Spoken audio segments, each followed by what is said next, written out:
akkasitti sin hojjechiisan.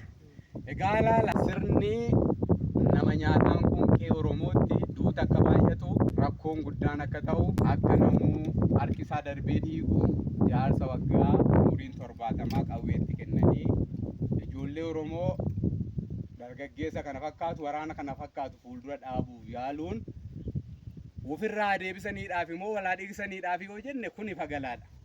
Kanaaf isin amma warra isin fakkaatanii fi milishoota maatii milishootaa keessa jiraniif dhaamsi isin dhaamtan maal jira? Dandamuuf akkuma koo kanaa carraan hin carraa argannaa Waaqayyoo ergee lubbuu koos qusate yoo naannagee yoo ta'e akkuma koo kanaa carraa argatanii akka isaan keessaa falataniidhaan kan naamuuf. Ayyee isin fedhii keessaniin dhuftan moo qabamtan? Qaanillee fedhiituun qabameen dhufee.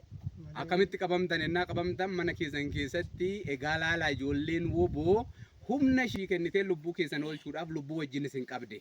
Akka isin qawwee qabdan otoo beektuu balbala bantee isinitti seenanii qawwee wajjin isin fuudhan miti? Ilaalaa egaa waraanni kun amma inni lubbuu isaa isinii kenna. Isin ennaa sana fiigdanii dhaqxanii qawweetti kennitanii moo dhokattan? Dhokachuudhuma qabdu sirriidhuma. Maaliif umurii kanatti wanti isaan godhanis wanti isaan kana raawwataniifis fagala. Kanaaf abaawoon saba isaatiif lubbuu isaa kenna. Waraanni bilisummaa Oromoo lubbuu isaa saba isaatiif kenna. Kanaaf isin oolfate ammas nagaadhaan gara maatii keessaniitti waan deebisee isin haa galchu. Nagaadhaan galaa wanti isinirraa barbaannu wanti dhibiin hin jiru. Horii fa'aa isin jalaa fuudhaniiru waraanni ennaa dhufe. Fuudhanii as namatti naa kennanii ijoollee koo amaniitti naa deebisan. Fuudhanii ka'anii deemanii ennaa fuudhan sana horii hunduma walitti qabanii fuudhanii deeman moo keessan addaan fuudhanii fuudhan? Kan ijoollee kooti keessaa bisanii waan na fakkaatu. Wanti na fakkaatu fuudhanii dhufanii isuma isin fakkaatu sanayyuu immoo ati Oromoodhaa siif haa deebi'uu jedhanii immoo achi sii deebisanii sii galchan. Dogoggoraaniif oofnee haa galchu. Siif haa galtu dogoggoraan oofnee jedhan. Kanaaf amma horii keettis maal keettis nagaadhaan deebi'ii galii waan umurii dheertuu siif haa kennu. Ati abbaa keenyaadhaa. Ati qaama keenyaadhaa siif lubbuun kenname waanta ta'eef ati akkuma kanatti warra hafaniin akkuma amma ba'aa jettu warra wal beektan achi keessaa duuti hin taane akka qe'ee Oromootti hin taane isaan gorsaa isaan waliin jabaadhee achi keessaa baasaatii ijoollee keessaa godhadhaa. Ani sargaadhuma kana isinii qabu.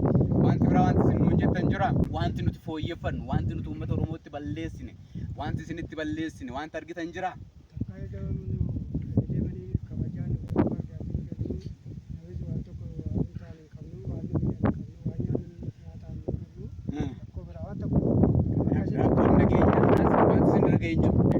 Jiraadhaa eebbifamaa dhugaan keessan hin dhokatiin waan dhugaa keenya sirnaa dubbattaniif waan baay'eetu jedhama nama qabeenya namaa saamuu nama ajjeesuu maal jedhu nuti Oromoodhaaf lubbuudha kennine malee lubbuu Oromoo balleessuudhaaf dhimma akkasii hin qabnu. Akka kanatti nuu beeka warra kaanittis kanuma nuu himaa dafanii akka isaan keessaa ba'an itti nuu himaa. Ayyee maqaan keessan eenyudha? Zaruun eenyu? Obbo Zarihuun Suphaa godina Qellem Wallaggaa aanaa Yamaalagii ganda Burqaa Walal. Ayyee barri isinitti milishaa taatan bara kami? Bara 2014 isinis waggaa 5 tajaajiltanii. Bara tajaajiltan kana keessatti jireenya keessa wanti milishummaadhaan maatiin keessan jijjiirame jira? Wanti jijjiirame jira. Waan itti dhabdan malee waan itti argattan hin qabdan. Tammiidhaan malee waan argatan hin qabu. Ayyee erga nu bira dhuftanii yoo kan isaaniitti waliin fakkeessu jedheetuman erga nu bira dhuftanii yoo miidhaan isinirra ga'ee jira? Miidhaan tokko nurra hin geenye ergasii waan hundumaatti wayyaadhaan illee amma nyaataatti amma bishaaniitti maal rakkatan jedhanii nu gaafata bukkee dhaabbachaa amma irraatti nu fidanii kunuus geenyeerra. Ayyee egaa eebbifamaa dhugaan keessan hin dhokatiin akkuma kanatti dhugaan Oromoo isinirraa iftu waan dhugaa keenya dubbattaniif namoonni birii waan dhibii haasa'u waan ta'eef jechuudha.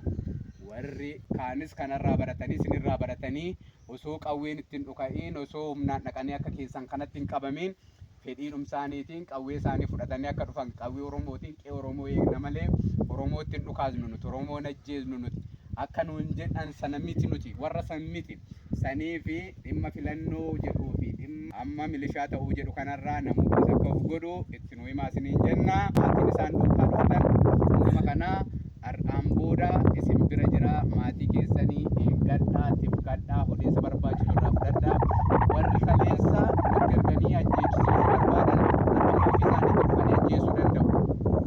Kanaaf lubbuu warra kanaa eegaa isiniin jenna. Isiniinis lubbuu warra kanaa isinitti kennine isinirra barbaadama lubbuun maatii keessanii kuni